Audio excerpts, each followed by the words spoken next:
कराना चाहूंगा। हमारे साथ जुड़ गई हैं नेहा धवन है, प्रवक्ता है बीजेपी की, और वेद प्रकाश विद्रोही है, प्रवक्ता कांग्रेस के, उमेश भाटी प्रवक्ता जेजेपी के, ओंकार सिंह है प्रवक्ता इनेलो के, विनय यादव प्रवक्ता आम आदमी पार्टी के। आप सभी का बहुत स्वागत है खबरफास्ट पे। नेहा जी, पहला सवाल मेरा आपसे ये कि जींद की जमीन से चौधरी बीरेंद्र सिंह ने अपनी आवाज सुना दी है, हुंकार भरते हुए अपने मंसूबे साफ भी कर दिए हैं, और बीजेपी जेजेपी का गठबंधन रहा तो मैं साथ नहीं रहूंगा, उनके मंसूबे क्या है ये लाइन भी उन्होंने क्लियर कर दी है। अब सवाल ये उठ रहा है कि बीजेपी और जेजेपी का समीकरण चौधरी बीरेंद्र सिंह को क्यों नहीं भारा? देखिए, चौधरी बीरेंद्र सिंह जी और हिसार के सांसद चौधरी ब्रिजेंद्र सिंह जी दोनों ही हमारे बहुत ही वरिष्ठ नेता हैं, बहुत ही कद्दावर नेता हैं और एक बहुत बड़ी पॉलिटिकल लीगेसी से आते हैं। इनका एक्सपीरियंस, चौधरी बीरेंद्र सिंह जी का एक्सपीरियंस इतना ज्यादा है राजनीति के क्षेत्र में, और कांग्रेस में भी उनका एक अच्छा स्थान पहले रहा, लेकिन कांग्रेस की भ्रष्ट नीतियों को देखते हुए उनसे खार खा के वो कांग्रेस को छोड़कर भाजपा में सम्मिलित हुए। अब जो सवाल आप मुझसे पूछ रहे हैं कि ऐसी क्या बात चौधरी बीरेंद्र सिंह जी को के मन में है कि उनको जेजेपी और बीजेपी का गठबंधन नहीं भा रहा है, तो इसका स्पष्ट जवाब तो आपको चौधरी बीरेंद्र सिंह जी ही दे पाएंगे।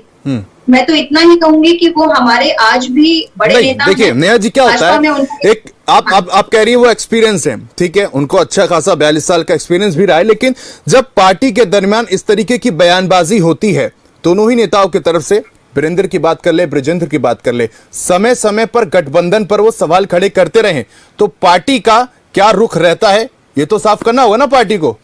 क्या गठबंधन में गांठ पड़ गई? क्योंकि जैसा अगर बीरेंद्र और ब्रिजेंद्र के बयान पर नजर डाले वो तो यही जाहिर करते हैं। शाबाश, हमारी भाजपा में जो भी फैसला संगठन की तरफ से लिया जाता है वो शीर्ष नेतृत्व लेता है। केंद्र में हमारे शीर्ष नेतृत्व बैठते हैं और राज्य के जो शीर्ष नेतृत्व है वो उनके साथ बैठकर चर्चा करते हैं। ये हमारा पोस्ट इलेक्शन अलायंस था, एक स्थायी सरकार देने के लिए राज्य में, और ये फैसला शीर्ष नेतृत्व ने किया था। अभी भी अगर चौधरी बीरेंद्र सिंह जी अपने मन के विचार उनके सामने रख रहे हैं, जनता के समक्ष उन्होंने रखे, और ये बात हमारे शीर्ष नेतृत्व तक भी पहुंची है। वो तो साफ कर रहे हैं, वो तो साफ कर रहे हैं कि अगर गठबंधन रहा, वो तो साफ कर रहे हैं कि अगर गठबंधन रहा तो मैं साथ में नहीं रहूंगा, तो बीजेपी को कितना नुकसान यहाँ पर होगा? ये फैसला तो शीर्ष नेतृत्व ही लेगा, और इलेक्शन का समय बहुत नजदीक है, आप सबके सामने बहुत सी चीजें खुलकर आएंगी, और किसी को अपना मत रखने का अधिकार है इस लोकतांत्रिक नहीं, ठीक है, अधिकार है, लेकिन कहा जा रहा है कि भाई शक्ति प्रदर्शन के तौर पर इसे देखा जा रहा है और वो दबाव बनाने की कोशिश यहाँ पर कर रहे हैं। क्या बीजेपी इसको आग पा रही है क्या? अपना अधिकार, क्योंकि मैम चर्चा है, जनता उनके पीछे है, जो लोग उनके साथ हैं वो अपना शक्ति प्रदर्शन करेंगे। और हम अगर चौधरी बीरेंद्र सिंह जी की बात करते हैं, वो कोई छोटा नाम नहीं है, वो इस तरह की कोई भी बात अगर रख रहे हैं, अपना शक्ति प्रदर्शन करना चाहते हैं, तो ये उनका अपना विचार है और इसका अधिकार उनको है, और शीर्ष नेतृत्व तक जो बात को पहुंचाना चाहते हैं उन्होंने पहुंचा दी है। इसके बाद का जो फैसला है वो तो आपको समय रहते ही पता चलेगा। नहीं, मुझे शायद ये भी पता है कि आपको ये भी पता होगा कि उन्हें ट्रेजेडी किंग क्यों कहा जाता है। खैर, चर्चा में और भी लोग हैं, उनको शामिल करते हैं, फिर मैं आपके पास नेहा जी आता हूं। नेहा जी, आपके ओर रुख करना चाहूंगा। सवाल आपसे यह है कि ब्रिजेंद्र को राजनीतिक अफसरों के साथ पाला बदलने में माहिर माना जाता है, इसलिए उन्हें हरियाणा की राजनीति का ट्रेजेडी किंग भी कहा जाता है। इनेलो की तरफ से स्वागत हो रहा है, कांग्रेस की तरफ से स्वागत हो रहा है। क्या अगर वो कोई फैसला लेते हैं तो बीजेपी की मुश्किलात यहां पर बढ़ जाएगी? और दूसरा जो जवाब है आप वेद प्रकाश जी के सवालों का भी और ओंकार जी के भी दीजिएगा। उमेश भाटी जी, फिर आऊंगा मैं आपके पास।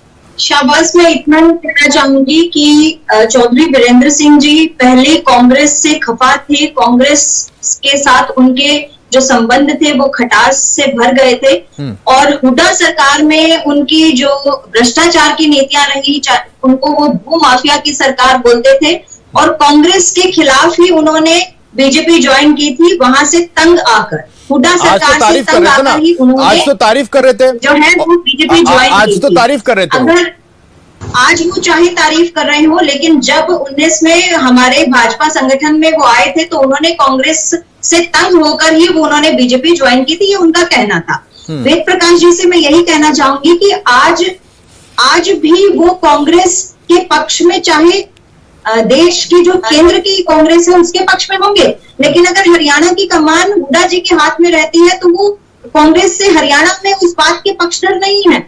ये चौधरी बीरेंद्र सिंह जी अगर आज कांग्रेस की तरफ रुख भी करते हैं तो वेद प्रकाश जी से मैं ये पूछना चाहूंगी कि क्या उनके कांग्रेस ज्वाइन करने पर जो हरियाणा का आला कमान है, जिसमें रणदीप सुरजेवाला जी हैं और हुड्डा साहब हैं, क्या भूपेंद्र सिंह हुड्डा जी भी इस बात से सहमत होंगे? क्योंकि भूपेंद्र सिंह हुड्डा जी से ही तंग आकर जो है वो आम आदमी पार्टी ज्वाइन की तंवर साहब ने, और चौधरी वीरेंद्र सिंह जी छोड़कर आए थे, और कुलदीप बिश्नोई का भी जहां तक नाराज होने का कारण और क्या आप दुष्यंत चौटाला से नाराज होकर वो जा सकते हैं किसी और दल में? सवाल ये भी, और ओंकार जी ने जिस और इशारा करा है, ठीक है, आप इसका जवाब दीजिए। ओंकार जी ने एक सवाल खड़ा करा है कि भाई उन्होंने दुष्यंत चौटाला पर आरोप लगाए भ्रष्टाचार के। भाई साझा सरकार है, क्या सरकार को पता नहीं है भ्रष्टाचार हो रहा है और कैसे हो रहा है और क्यों होने दिया जा रहा है? कि ऐसी कोई भी भ्रष्टाचार की बात नहीं है। हमारी सरकार में तो 0% भ्रष्टाचार टॉलरेंस की बात कही जाती है। चौटाला आपकी सरकार का हिस्सा ही तो है। इस बात के लिए सिर्फ एक चैनल पर बैठकर बयानबाजी करना या अपने कार्यकर्ताओं के बीच में बैठकर बयानबाजी करना ही बात नहीं है। आपके पास में अगर भ्रष्टाचार के कुछ भी प्रूफ है तो आप लाइए, सरकार के सामने रखिए, जनता के सामने प्रूफ रखिए। बिना प्रूफ के आप कुछ भी मर्जी बोलते रहेंगे, इससे सरकार का कोई लेना देना नहीं है। हमारी सरकार ने तो बड़े बड़े आईएएस अधिकारियों पर भी हमने कार्रवाई की है, और अभी आज ही आपको मालूम है कांग्रेस के एक विधायक पर, उनके 2 बेटों पर गैर जमानती नोटिस जारी हुआ है। आप तो जानते ही हैं हमारी सरकार में तो 0% टॉलरेंस है भ्रष्टाचार को लेकर। ठीक है, पर जो विधानसभा और लोकसभा चुनाव में उठेगा। नेहा जी, फिर मैं उमेश भाटी का करूंगा। नेहा जी जल्दी से। जी, आप इस बात के लिए निश्चिंत हो जाएं कि जनता 2024 में फैसला करेगी। ना आपकी बात मानेगी, ना मेरी बात मानेगी। जनता के मन में सब चीज है। जनता कोई भी बात नहीं भूलती। जनता पुराने किए हुए कारनामे कांग्रेस के भी नहीं भूलेगी। आज जनता को मालूम है कि कैसे किसी के 60 बरस होते ही उनकी पेंशन अपने आप घर बैठे बन जाती है। लेकिन कांग्रेस के समय में तो पेंशन 40 वर्ष का युवा भी पेंशन ले रहा था, और एक व्यक्ति 2-2 बार पेंशन ले रहा था, 4-4 बार पेंशन ले रहा था। और कई बार तो ऐसा होता था कि पेंशन बढ़ जाती थी, व्यक्ति मरा हुआ है उसके नाम पर भी पेंशन चली जाती थी। ये भ्रष्टाचार कांग्रेस में नहीं था। कोयला घोटाला कांग्रेस में नहीं हुआ। क्या जनता भूल जाएगी? जनता बिल्कुल भी नहीं भूलेगी ये बात कि किसानों को किस तरह से डरा धमकाकर जबरदस्ती से उनकी भूमि को, उनकी जमीन को हड़प लिया जाता था और साइन करा लिए जाते थे कि नहीं तो सरकार इसको अधिग्रहण कर लेगी, नहीं तो आप इस रेट पर ये किसान जो है जमीन बेच दे।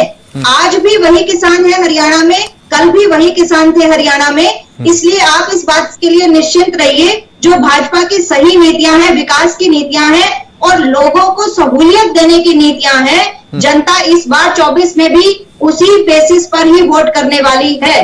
भाजपा 24 में भी फिर से सरकार बनाएगी।